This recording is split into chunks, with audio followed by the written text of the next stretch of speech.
All right.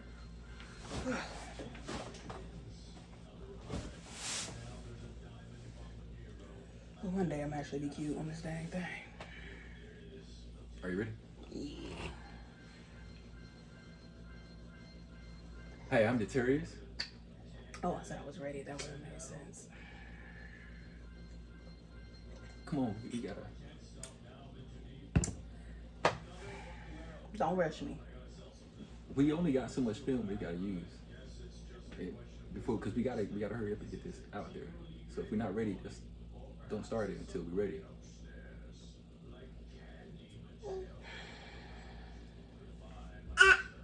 You got Right? ready. What? All right. Hi, I'm Deterius. And I'm Sanisha, and we are your friendly neighborhood reviewers. We review all types of things from entertainment and food. To new wait. Did I say entertainment and food? And I said television. entertainment and television. Television. Okay. I'm gonna just start from what we review. I'll edit it out. I forgot. Might as well start it over. Okay. Hi, I'm Deterius. And I'm Sanisha, and we are your friendly neighborhood reviewers. We review all types of things from entertainment to television to news and food. Like and subscribe to our channel. All right, so today we're going to be finally doing our episode 2 review of Chief of War, starring Jason Momoa. Now, if you haven't seen episode 1, please go back and watch our review of that one, and then come on back up, and we will welcome you on in. So, if you're still here, I'm assuming that you've already seen it, and we shall proceed. So, episode 2 picks up the pace, and it deepens the emotional stakes, introducing new characters and expanding the political intrigue across the Hawaiian the islands. This episode dives deep into betrayal, mysticism, and the consequences of war. And war is bad. Okay. So we're gonna start off with Kaiana and King Haikili. They had the after Kaiana helped King Haikili conquer Oahu. I'm sorry. Kaiana realized the king lied about the threat from Oahu. And instead of warriors, they found peaceful farmers and fishermen, leading to a brutal massacre. Like, it was total devastation. Kaiana refused to fight for Kaikili anymore and becomes a fugitive again. Right. So, like, we started off episode 1, you kind of see Kaiana being a fugitive, and then he coming back. And in less than, I don't know, probably, 24 to 48 hours, he's a fugitive once more. Because at first we realized it was Kahekili, the king, and his doings. And we feel like it's coming back around again because of Kahekili and his doings. So Kaiana is now definitely on the run. Again. And that was kind of leading up to it. And even when the way that Kaiana left, like, you could tell he was up to here with it. And he was just like, you know what? Even his family realized we made a terrible mistake. And so they went on a run. Then it flashes off to, we meet a new character, Kahamanu. And Kahamanu is revealed to be the secret daughter of King Kaikili's sister, who we also get introduced to in a Hawaiian war chief. She's hidden from the king due to her mixed royal lineage. Her father Moku wants to take her to Hawaii and has promised her hand in marriage to a local chief, which she resists. We also learn about Kahamanu is that she's very intrigued by knowledge. And it's shown when her uncle starts revealing to her, or has revealed to her, the prophecy of how the natives came to their land. Yeah, so they used a map. I forget what it's called, the star map, I believe, right? That was what they were discussing. You kind of see in some of the scenes, she discussing what the star map is, and she's asking about this. She's inquiring. She wants to know, and the person she's talking to, I don't know if it was her uncle, I think he was. Yeah. He was kind of telling her first, like, it's not any woman's business to be learning about these things, but Right. she doesn't care because that's just who she is. She's a student, and she wants to just learn more about her culture. And usually in those times, it was mostly up to the men to do those things because they were the ones who were going to be fighting in war. So he has to know the history of the culture. So that way, when things did happen, they knew how to proceed or just had the back details about what was going on.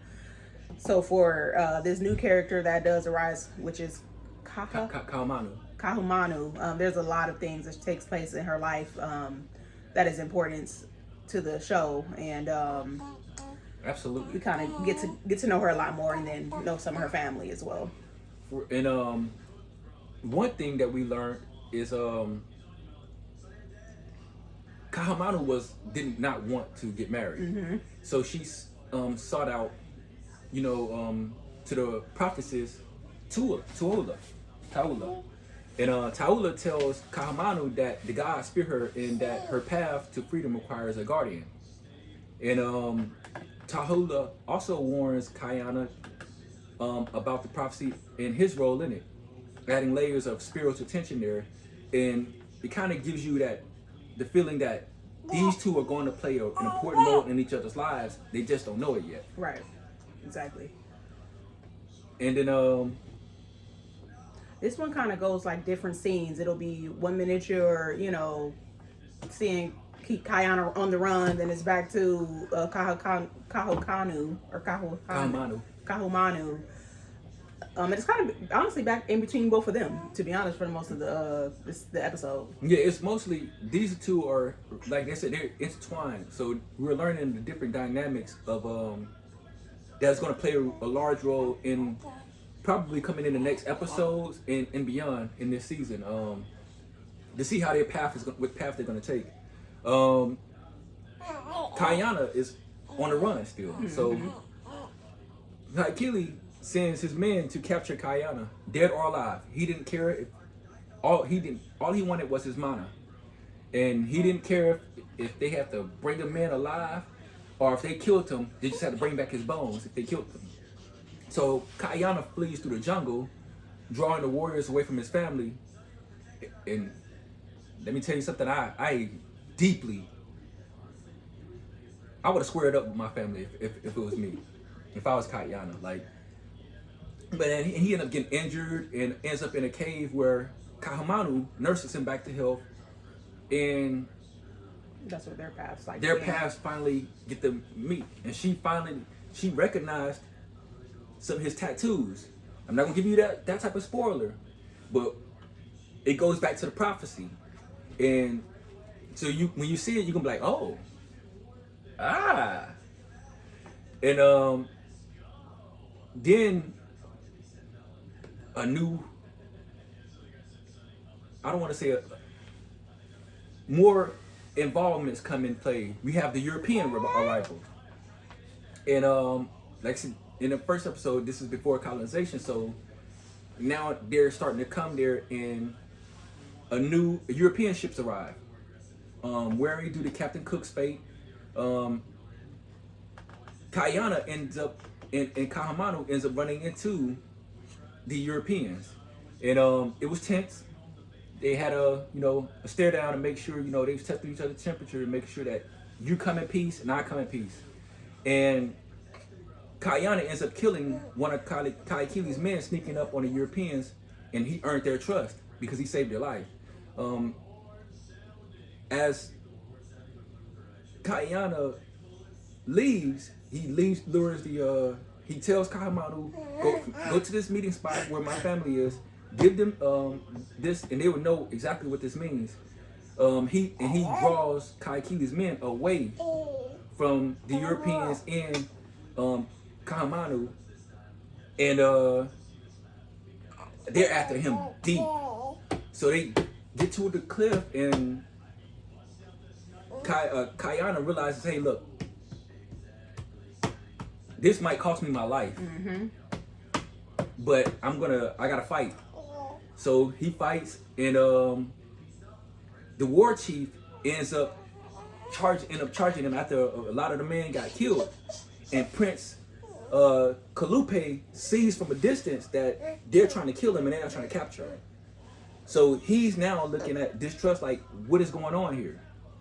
So Kayana ends up taking the war chief with him over the cliff, and they didn't show where the body went, but Kayana ends up waking up, and he gets rescued by the Europeans because he saved their life. And he ends up on the ship, and they're sailing away from the island, even though he wants to go back. Kayana's loyalty was definitely challenged in episode 1 and in episode 2. To his people, to clash with the king's manipulative tactics, he broke his war club and left it at the temple. So, and symbolize that right there. Let everybody know that, hey, I'm not with you guys. I'm not with. I support King Kaikili, and I reject his rule. You have more dynamics into this episode. You have the female empowerment role, where you see Kahamano challenge the traditional roles, refusing to be a pawn in a political marriage. Right. She believes her life is much more than just being somebody's wife, and there is truth to that. And especially when it's like forced, and it's right. arranged. It's not like you meet somebody, you love them, you want to marry them. It's like you just giving me that's how it was. Though, when you look at a lot of these shows or just like study history, a lot of the times it was arranged and a lot of times it was forced. Unfortunately, that's what women were raised to do, is to raise families. Unfortunately, so it does kind of embrace the female empowerment aspect of it. I can see that in the show as well. It definitely does. And she kind of, where they went with it, she kind of accepted her role because out of necessity. Right. Because it's either she gets married or you're gonna be left out here to die. So she was stuck in between a rock and a hard place. But her spiritual significance hint at a larger destiny for her, and not only just her, it's for the entire culture. We're gonna go over a little bit of the things that we kind of saw, which is the cultural mysticism. Hawaiian gods and seers play a central role in guiding characters' decisions. Yeah. Taula, although her message was cryptic, suggests that divine forces are at play here, and they're shaping each and every event that is happening. And from the way Kahumanu's mind wants to know the history of the people, to know the spiritual significance, it shows that there is a change that's about to happen, and either everybody's going to be okay with it or everybody's not. But at the end of the day, it's going to definitely define the culture in a whole different way. So that's pretty much like, honestly, the fullness of it in the episodes, without like trying to give it point per point. But I would say like we could probably discuss like what were our takeaways, and then next we'll do our predictions, and then what did we rate the episode. All right. I do want to talk about the cliffhanger ending. So right now, everybody presumes that Kayana is dead. Mm-hmm. There's no, after falling over the cliff, nobody's seen his body. So I do think that here's my prediction. I do believe Prince Kalupe is going to have to go back and face the wrath of his father. Mm-hmm. I do, because he specifically wanted Kayana's bones. He wanted him dead or alive, and he's going to be. I think it's going to pick up him searching for the body, because if he goes back empty-handed, who knows? His father will kill anybody at this point to get his achieve his goal. I believe Kahamanu is going to take her role as wife of the war chief. They haven't given his name yet, so we're not going to give any spoilers of that. I'm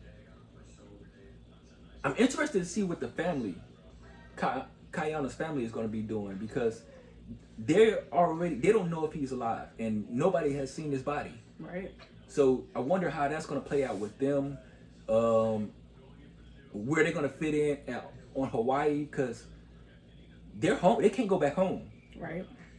They cannot go back home. Due to the previous battle that they had, is just going to be create too much chaos. It was just too chaotic as it was. I don't know what predictions I would have, though. I'm trying to think.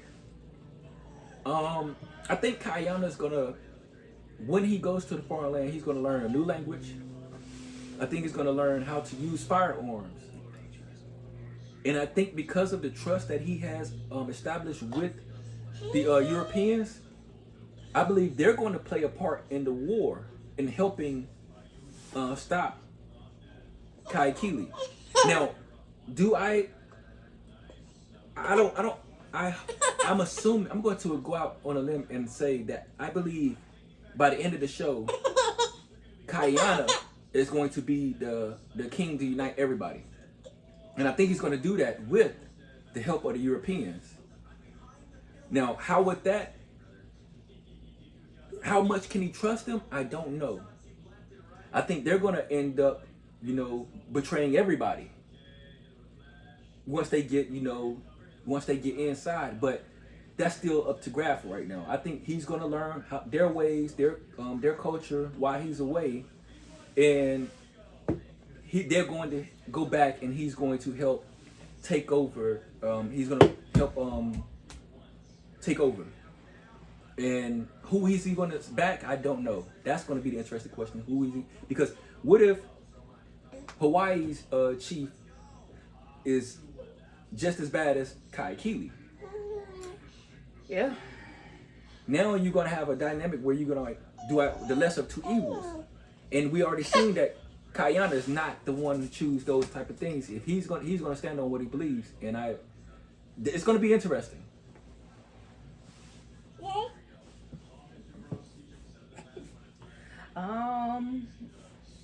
I am not sure what my expectations are. I definitely am looking forward to seeing how Kahumanu's whole experience is going to be as a married person because of. Come here, boo boo. Yeah, come here.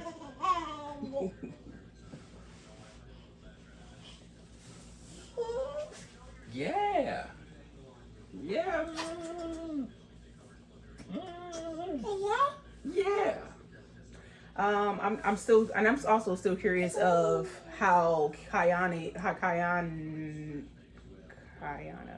is even going to get back to the islands, right? Because that's a far way. It's not like it's just across the street. Yeah, like even just one little boat ride away. That's a long trip, and it's by water. It's not. I mean, he is good with the water, so that's interesting how he's going to get back. And then I would like to know how long he's going to be gone. I don't know. It's like it's a lot for episode 2. I would have thought this would have been like the ending, like the last episode of something like this happening. And then you're like, dang, wait for season 2 to see what's going to happen. But for it to be episode 2, it's crazy. So I'm just actually excited for what's going to happen. I'm not really sure about my expectations yet because I'm just still like, I don't know. Like, I didn't even think about the points you had. There, you had some good points, especially about the son having to go back to his father. Yeah. That was a good point. I didn't even think like, wow, yeah, that is a valid point for sure. Because he killed King Hahana, and Hahana, he trained him. Yeah. Hahana looked up to him. So if he's willing to do that to him, and he did it in front of everybody to prove a point, you're the prince. I do think the prince might disown his father. I can see that eventually in episodes. Like right now, he might be still trying to fight for his favor, try to prove himself to him. Like you said, he might do something even crazy to the point his dad's gonna probably do something crazy to him to the point where he might disown him and probably link up with Kayana and they become, they try to figure out a better way of doing better, because that's like breaking the cycle, you know, for their family. So Right. that could be an option. I didn't think about that, but I don't know. A takeaway for me is, I know when I noticed the Kahumanu's prophecy was like that, there was just like, she told her like it was going to be bad, like really bad things to come. A takeaway from that, I don't know, I had it in my head earlier, but it was just basically, you know, all prophecies aren't great. You know, all spiritual things that you learn about and you hear about your future isn't always good, but it's for the the betterment of yourself or the betterment of those around you, even if it isn't beneficial, you feel for you. So I definitely want to see how that plays out, because I would be scared. Like, and me, I'd be overthinking everything. So every step, everything in that marriage would have just had me like, what's gonna happen? Like on edge, like something's gonna happen. Like, so yeah, I'm definitely looking forward to seeing how that process works for her. Absolutely. And if you're enjoying the show, show's blend of history, mythology, and drama, episode 3 promises even more twists. Like, I cannot stress how much I am loving this show. Yeah.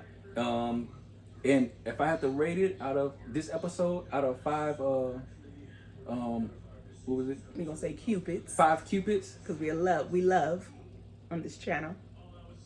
I would say, I would give this one, I would give it a solid 4.5. That's what I had in my head. 4.5. Mm-hmm. I really wish they would had a little bit more action in it. So, but I do understand you need these filler episodes. So not everything is going to be action packed, but it was definitely a really good episode. Episode 1 was a 5 Cupids, because man, it started off just at with the bat. Action throughout the whole thing. The first 10 minutes to the last 10 minutes. For real, and then it gripped you, like even with the death of King Kahana, it made you. It tugged at you. I like this episode. It wasn't as as that dramatic, but it was still a very good episode. Really good insight. For real. And expectations for the next episode for sure. So that's pretty much it for today's episode for our podcast. We definitely would encourage you guys to like, subscribe. We are on Instagram, Facebook, YouTube, and TikTok. So definitely follow all of our channels to keep up with what we're doing. We're going to be reviewing all types of things. So this is just something we wanted to start because honestly the show looked amazing from the preview. So we're just like, let's check it out. And it's really good. So we've been waiting on this episode. Like, yeah. We was watching another show and then we saw it was like, wait a minute. Yeah, like what's this? Okay, and so when it came out, oh man, we immediately have to jump on it. So definitely jump on our channel. For real. And we will see you in our next video, which will probably be we're gonna try to get it out in the next few days or so. Hopefully, definitely will be before Sunday. So peace.